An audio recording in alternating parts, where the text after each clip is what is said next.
ఈరోజు కూటమి పార్టీలన్నీ అనంతపురం నడిబొడ్డున సూపర్ 6 సూపర్ హిట్ అనే ఒక మీటింగ్ ఏర్పాటు చేసింది. ఆ మీటింగ్ లో ఈ 15 నెలల కాలంలో కూటమి ప్రభుత్వం ఏం హామీలు ఇచ్చింది, ఏమి నెరవేర్చింది అనే అంశాల మీద అన్ని పార్టీలకు సంబంధించి 3 పార్టీలకు సంబంధించిన ఎమ్మెల్యేలు ఇతరత్ర మొత్తం అందరు నాయకులంతా కూడా అనంతపురం జిల్లాలో కలిసి గ్రాండ్ గా ఒక మీటింగ్ ను ఏర్పాటు చేసుకున్నారు. వాస్తవానికి వెళ్తే సూపర్ 6 సూపర్ హిట్టా సూపర్ ఫట్టా అనేది మనం ఒకసారి దీని మీద చర్చించాలి. అంటే అది హిట్ అయిందని వాళ్ళు చెప్తున్నారు, ఫట్ అయిందని చెప్పేసి ప్రతిపక్షాలు అంటున్నాయి, కొంతమంది ప్రజలు కూడా అంటున్నారు. కాబట్టి చంద్రబాబు నాయుడు గారు ఈ మీటింగ్ లో చెప్పాల్సిన అంశాలు ఏంటంటే, వాళ్ళు ఏం చెప్పబోతున్నారంటే 15 నెలల్లో మేము సవాళ్లను అధిగమించి సంక్షేమ అభివృద్ధి చేశాము, 15 నెలల్లో సామాజిక పెన్షన్లకు 45,000 కోట్లు ఖర్చు పెట్టాము, తల్లికి వందనానికి 10,000 కోట్లు పెట్టాము, అన్నదాతకు 3,200 కోట్లు పెట్టాము, మెగా డిఎస్సి పేరుతో 16,347 టీచర్ పోస్టులు ఇస్తున్నాము, మహిళలకు ఉచిత బస్సు ఇచ్చాము, 5 కోట్ల మందికి 25 లక్షల వరకు యూనివర్సల్ హెల్త్ పాలసీ ఇస్తున్నాము, 15 నెలల్లో 10 లక్షల కోట్ల పెట్టుబడులకు ఒప్పందాలు కుదిరాయని చెప్పేసి చెప్తున్నారు. కానీ ఇక్కడ చంద్రబాబు నాయుడు గారు ఆయన ప్రభుత్వం ఏర్పడగానే సంపద సృష్టిస్తా అని అంటున్నాడు అని చెప్పుకుంటూ వచ్చాడు. కానీ ఇక్కడ ఈ సభలో చంద్రబాబు నాయుడు గారు చెప్పాల్సింది ఏంటంటే 15 నెలల్లో నెల నెల మీరెంత సంపద సృష్టించారు, నెల నెల మీరు ఎంత అప్పులు చేశారు, అది కూడా క్లియర్ కట్ గా చెప్పాలి.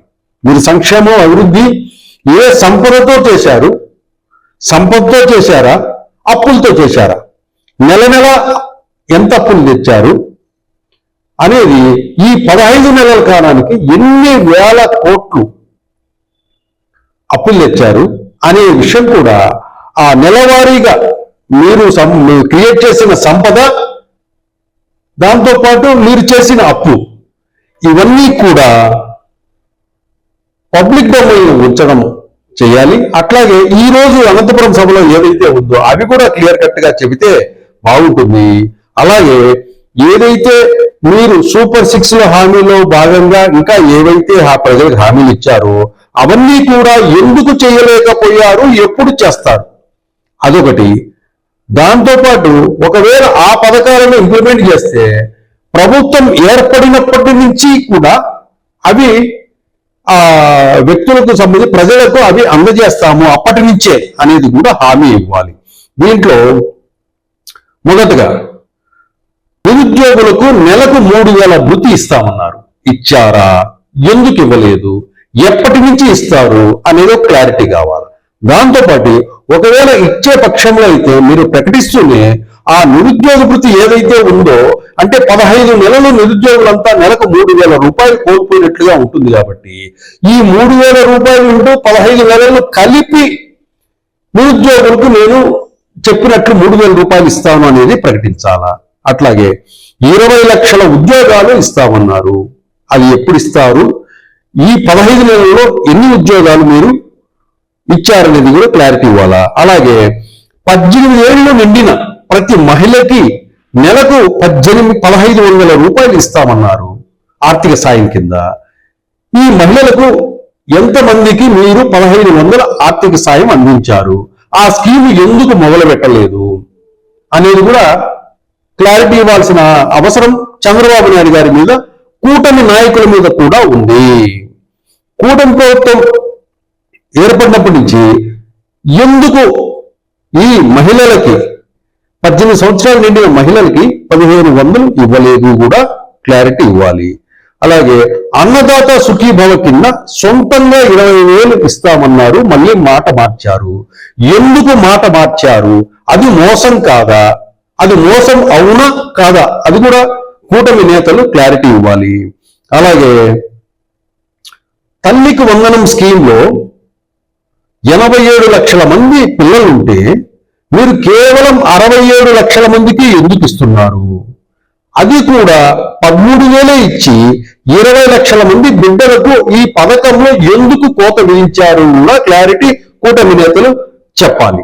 ఇవన్నీ కూడా చూస్తే దీనికి సంబంధించి ఈ కూటమి 15 నెలల్లో ఏం సాధించింది అనేది కూడా మనకు క్లారిటీగా వస్తుంది. ఇక్కడ చంద్రబాబు నాయుడు గారు ఆ వేదిక మీద చెప్పాల్సింది ఏంటంటే, సూపర్ 6 లో నేను ఇచ్చిన హామీల్లో ఎన్ని మిగిలాయి, అవి ఎప్పుడు ప్రారంభిస్తున్నాను అంటే నిరుద్యోగులకు ఇవ్వాల్సిన డబ్బులు నెల 3,000, అలాగే మహిళలకి 18 సంవత్సరాలు నిండిన మహిళకి ప్రతి మహిళకి 1,500 రూపాయలు, దాంతోపాటు ఈ ఉద్యోగాల భర్తీ, వీటికి సంబంధించి ఎప్పుడు మీరు ఇంప్లిమెంట్ చేస్తారు, ఒకవేళ ఇంప్లిమెంట్ చేస్తే అది మొదటి నుంచి ప్రభుత్వం ఏర్పడిన రోజు నుంచి కౌంట్ చేస్తూ ఆ మొత్తం 15 నెలలది కలిపి మీరు ఎప్పుడైతే ప్రారంభిస్తారో అప్పటి నుంచి అది కలిపి ఇచ్చేసిన తర్వాత ఆ పథకాన్ని ప్రారంభించే విధంగా చేయాలని ప్రజలు కోరుకుంటా ఉన్నారు. ఆ దిశగా మీరు ఆలోచిస్తారని ఆశిద్దాం. అట్లాగే ఏదైతే కూటమి గవర్నమెంట్ విజయాలు సాధించింది, అభివృద్ధి సంక్షేమం పరుగులు ఎత్తిస్తున్నామని చెప్తున్నారో, నెల ఈ 15 నెలల కాలంలో చంద్రబాబు నాయుడు కూటమి గవర్నమెంట్ చేసిన అప్పు ఎంత చెప్పండి? ఎందుకు అప్పు చేశారు? అప్పు చేసి మీరు అభివృద్ధి సంక్షేమం అనేటప్పటికీ ఇంకా ప్రభుత్వాన్ని మార్చుకోవాల్సిన అవసరమే ఉంది. ఆ రోజు జగన్మోహన్ రెడ్డి చేసింది అదే కదా. ఆ రోజు జగన్మోహన్ రెడ్డి గారు కూడా అప్పు చేసే పథకాలు ఇచ్చేవారు. ఈ రోజు మీరు అప్పు చేసే పథకాలు ఇస్తున్నారు. చంద్రబాబు నాయుడు గారు ఏమంటున్నారు? సంపద సృష్టించాను, సంపద సృష్టిస్తాను, సంపద సృష్టిస్తాను, అది నాకు బాగా తెలుసు అనేసి అన్నారు. ఈ 15 నెలల కాలంలో చంద్రబాబు నాయుడు గారు ఎంత సంపద సృష్టించారు? నెల ఎన్ని వేల కోట్లను సంపదను ఆయన సృష్టించారు? ఆయన ఎన్ని వేల కోట్లు అప్పులు చేశారు నెల? అది పబ్లిక్ డొమైన్ లో కూటమి నేతలు, కూటమి ప్రభుత్వము ఒక శ్వేతపత్రాన్ని రిలీజ్ చేయాలా? వీళ్లకు నిజంగా వీళ్ళ మీద ఈ సూపర్ 6 మీద, వీళ్ళ పాలన మీద నమ్మకం ఉంటే 15 నెలల కాలంగా వీళ్ళు చేసిన అప్పులు, వీళ్ళు సృష్టించిన సంపద, ఈ రెండింటినీ కూడా పబ్లిక్ డొమైన్ లో ప్రజల ముందు ఉంచాలి. ఎప్పుడైతే అంత పారదర్శకంగా మీరు చంద్రబాబు నాయుడు ప్రభుత్వం ప్రజల ముందు ఉంచుతుందో అప్పుడు చంద్రబాబు నాయుడు సత్తా తెలుస్తుంది, కూటమి నేతల సత్తా తెలుస్తుంది, కూటమి ప్రభుత్వ పరిపాలన సత్తా తెలుస్తుంది. సంపద ఎంత సృష్టించాడు చంద్రబాబు నాయుడు గారు అండ్ అప్పులన్నీ చేశాడు అనేది ఒక క్లారిటీ వచ్చినప్పుడు అప్పుడు మనము ఆంధ్రప్రదేశ్ కూటమి ప్రభుత్వం ఏర్పడినప్పటి నుంచి అభివృద్ధి పరంగా పరిగెడుతుందా, అప్పుల పరంగా పరిగెడుతుందా అనే క్లారిటీ ప్రజలకు వస్తుంది. తద్వారా నిజానిజాలు ప్రజలకు తెలుస్తాయి.